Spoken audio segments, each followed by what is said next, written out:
আসসালামু আলাইকুম। আশা করি আপনারা সবাই ভালো আছেন। আবারও আসলাম বিদ্যাবাড়ি থেকে গুরুত্বপূর্ণ সাধারণ জ্ঞান নিয়ে। আশা করি চাকরি পরীক্ষায় আসার সম্ভাবনা 90%, ইনশাআল্লাহ। বাংলাদেশের ইলিশকে ভৌগোলিক নির্দেশক বা জিআই পণ্য হিসেবে স্বীকৃতি দেওয়া হয় কবে? 2017 সালে। যুক্তরাষ্ট্রে পণ্য রপ্তানি কত শতাংশ তৈরি পোশাক? 86%। বাংলাদেশের উপর যুক্তরাষ্ট্রের আরোপিত চূড়ান্ত শুল্ক হার কত শতাংশ? 20%। ভারত 30%।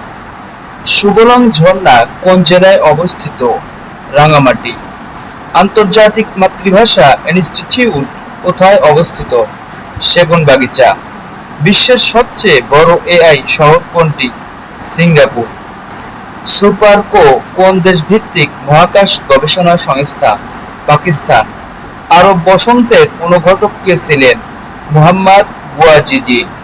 তিয়েনআনমেন স্কয়ার কোন দেশে অবস্থিত? চীন। 107 ডেজ বা 107 দিন বইটির লেখক কে? কমলা হ্যারিস।